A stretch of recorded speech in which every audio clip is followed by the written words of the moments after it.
Hi, founders. Welcome back. We are here for segment 3 of stress testing our numbers. This segment is really all about understanding what some of our options are when it comes to the reinvention process. And back with us, we kept him here, is Neil Jones, Senior Vice President with Financial Recovery Services, BDO Canada.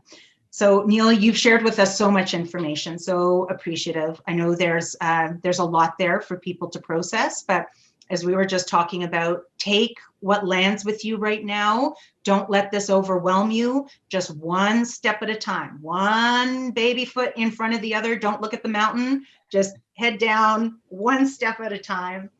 And so now we're going to be exploring some options, but let's talk about, you wanted to talk about how do we know what options to explore? What are those triggers? How do we even know, what's going to prompt us into exploring options? So maybe share some of those with us if you wouldn't mind. Right. So I guess as a way to sort of turn the discussion to restructuring options, sometimes you need other interventions to basically turn around a company. It needs a restructuring per se.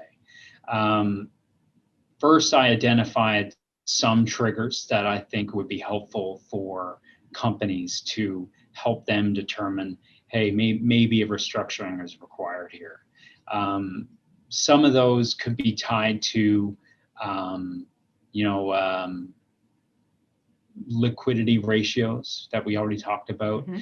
If a company is having difficulty managing its cash flow, paying obligations as they become due, that could be signified with the current ratio is below 1, the quick ratio is further below 1, or creditors are starting to knock on the door demanding payment and the company doesn't have the funds to pay them. So that's a trigger.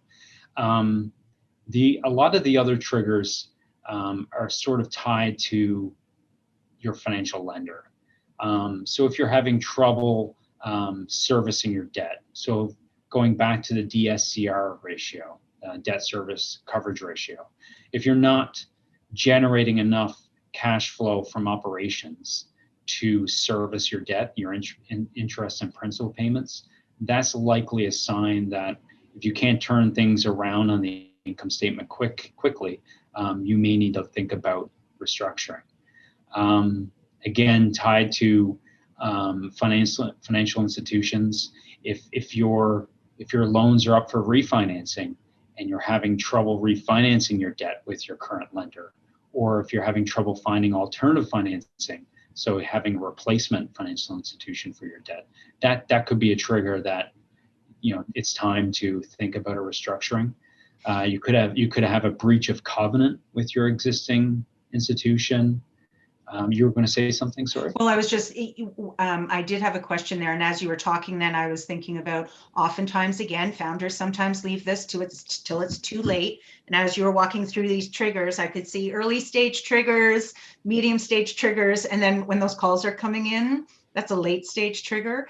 But I had a question on the debt servicing, because I know that, we often hear this term out there, asset rich, cash poor, and it doesn't always necessarily pertain to the business itself, but I do know of many businesses that, they've got personal assets that they can use. They might be sitting on a tremendous amount of land that, is valued at 5 million and it's not owned by the business, but it's a personal asset.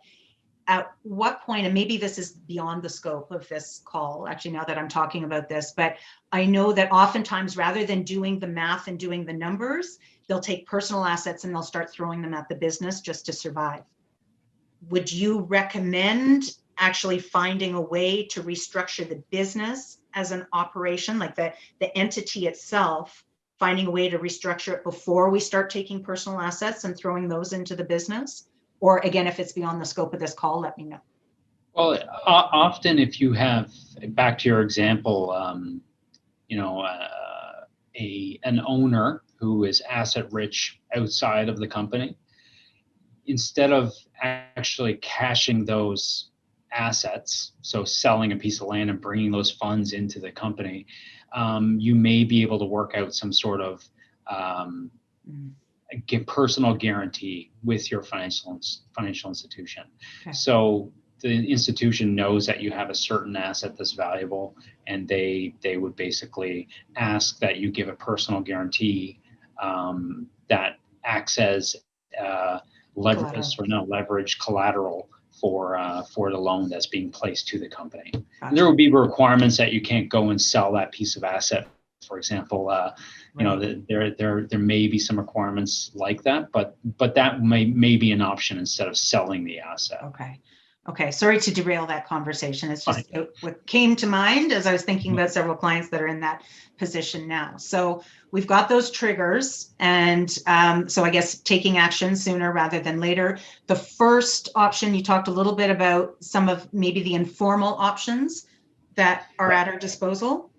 Right. So I guess a lot of people in my industry break down the restructuring process into two areas, or two alternatives. You can go through an informal restructuring process or a formal restructuring process. And just to walk through some examples on the informal side, if your balance sheet, for example, is in relatively good shape, but you're not performing well on your income statement, so you're not generating good bottom line or gross profit or gross margin, you may be able to take certain steps like leaning your operations, so cutting certain costs. You may be able to discontinue certain product lines that are not profitable, or certain divisions, for example. That would be, I guess, informal restructuring option examples when it comes to the income statement. When you look at the balance sheet, you could have, a common theme here in our discussion, you could have liquidity issues. So you could have cash flow issues, which are evident on the balance sheet. We talked about current ratio before. So you could take certain measures there. You could, and I think I mentioned some of these before, but you could try to, quicken your collection of AR, for example, as an obvious one. You could try to negotiate more favorable terms with your suppliers, your AP creditors. You could reduce inventory. If you have old aged inventory that's redundant, instead of hanging on to it, you could sell it likely at a loss compared to what was paid, but maybe that lower amount of cash in hand would really be valuable at this point in time to help you with the company with its liquidity issues. So those are examples on the liquidity side. On the leverage side, so if your balance sheet is over leveraged, you could negotiate more favorable terms with your financial institution. And just to clarify, over leverage means carrying a lot of debt, right? Hard to service the debt at this point. Yeah. Okay. Yeah, exactly. Yep. Or you can look at refinancing the debt with another institution that might provide more favorable terms. Okay. Or you could look at, similar to inventory, you could look at, for example, selling redundant long-term assets or non-current assets like equipment that's not being used currently for operations. So there's some informal steps you can take. Often, though, informal restructuring may not be an option. And certainly, you mentioned it earlier, if a financial institution provides a demand for a loan. Generally, if there's a demand notice, usually the company has a certain time period to act, often as 10 days. And so to actually negotiate informally to restructure your balance sheet is impossible within 10 days. So that's where you get into formal restructuring options. Formal restructuring options, your founders may have heard of these, but there's two generally. The first is a company may file a notice of intention to file a proposal, which is under the Bankruptcy and Insolvency Act. The other statute that your founders may have heard of is the Companies Creditors Arrangement Act, or the CCAA. And a company could make an application to file a plan of arrangement under the CCAA. To stay high level, both those statutes are what we call debtor in possession.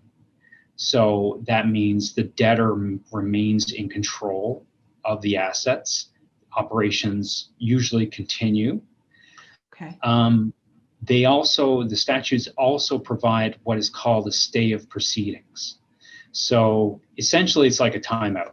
So if a company files a notice of intention to file a proposal under the BIA, once that notice of intention is filed, there's an automatic stay of proceedings. There's a timeout. So essentially allows the company time to put together a proposal to be considered by creditors. And I dare ask, is this what we call Chapter 11, or is that American terminology? That's in the U.S. Yeah, okay. That's in the U.S. Okay. But that timeout, essentially, the way that's essential, high level, the way it's essentially, the way it works is at the time of filing, any debt that's owing at that point in time is captured, and then the company would continue operating and pay for its current obligations as they become due. And eventually, the idea is that the company would approach creditors with a proposal, and the proposal usually incorporates a compromise of debt. And compromise of debt may be extending the time period in which it's going to be paid. It may reduce the amount that's going to be paid overall, or it could be a combination of the two. But usually there's a compromise of debt there. Can I ask you a question on that? Just my head is wrapping around this concept here, but I'm thinking of companies like Aldo or Le Chateau. So all these companies have filed the protection, right? Bankruptcy protection. Is that a consumer proposal? Like, is this the same scenario, or is that a different scenario that we're seeing with companies that are still operating, but we know that they are in financial difficulty? They have announced that they have filed, but we still, their doors are still open, although we see the liquidation sale. Is that what's happening here? And are they looking for other buyers? Is that another option that, yes, we can try to service this debt or get as much as generate as much revenue as we can, so we reduce some of those debts, but in the same time potentially look for a foreign international buyer that would be interested in acquiring? Or am I in a different place? It depends. Okay. I guess the answer. But generally, a company that has filed a notice of intention to file a proposal, well, the idea is that they continue to operate, and the debts that are due at that point in time are captured in the proposal. So generally, the proposal process brings creditors to the table. Okay. And they would consider a proposal because often the alternative is a liquidation or a bankruptcy. And so a creditor, for example, may receive their proposal and understand that in the proposal over time, we may receive 50 cents on the dollar. Gotcha. But in a liquidation, a creditor may only receive 10 or 20 cents on the dollar. So it's a mechanism that allows for negotiation, and it allows creditors to really consider between a few alternatives, usually continuing with compromised debt or liquidation. Okay. Sorry, that was a rabbit hole. I was just wrapping my head around it. And it sounds like it would be fairly fluid, right? Or when you actually set that term, when you say, you're agreeing to 20 cents on the dollar, is that now contractual obligation that you're finding a way to get them 20 cents on the dollar? So once a proposal is filed, there's a meeting of creditors that is called. Creditors come together and vote. And there's certain requirements to be met in order for the proposal to pass, or the plan of arrangement to pass. But generally speaking, creditors can vote in favor or reject, and depending on the outcome, that's if they vote to accept, then that proposal essentially becomes the new obligation that the company must meet going forward. Gotcha. Okay. So those are two options. Generally, CCAA is used for larger corporations, so you need to have debt of over 5 million or more for it to be an option. Okay. The BIA proposal process is generally for smaller entities. Okay. All right. And then the other, I guess, option would be an orderly wind-up of operations. So that's all bankruptcy under the BIA, and that's always an option of last resort. If a company is insolvent, essentially there are some benefits. However, if a company is insolvent, filing for bankruptcy allows for a orderly wind-up. So creditors are involved in the process. The assets are liquidated and divided amongst creditors according to a determined tier in the BIA. Okay. It also could allow some benefits to company owners. For example, directors' liability. So if you're operating a company that's insolvent, directors are often personally liable for certain obligations like outstanding wages, amounts owed to CRA like source deductions, HST, or in Atlantic, I guess GST, provincial tax in other provinces. So filing in bankruptcy, for example, kind of puts a cap on the amount owed. So if the company was allowed to sort of fizzle out, then without a bankruptcy filing, that with interest that, for example, CRA would apply, that director's liability can grow and grow. Right. And directors could be, I guess, on the hook for a larger liability. But correct me if I'm wrong, just so everybody's clear on this. I don't believe CRA negotiates on rate of maybe future interest is what you're saying. But if you owe the max, you owe the max, right? But you're saying that bankruptcy will stop the interest from compound or from growing. Yes, because essentially debts are solidified or are determined based on the date of bankruptcy. Okay.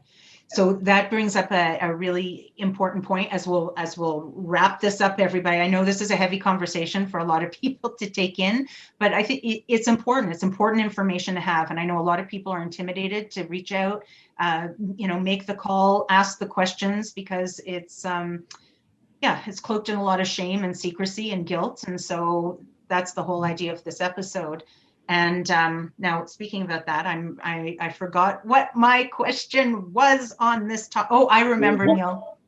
There's also one thing I wanna cover as well, is what I would perceive to be the pros and cons of informal versus formal. Okay, let's do it. So, informal restructuring, which I touched on earlier, likely the largest con is there's no mechanism that forces creditors to negotiate. You could negotiate informally with a creditor for a certain amount of time, and if they do not like the proposal, they can simply walk away. That often can be complex to negotiate with creditors if there's a lot of creditors involved, if there's different types of creditors, so you have different arrangements with different creditors, different complex lending arrangements, and so on.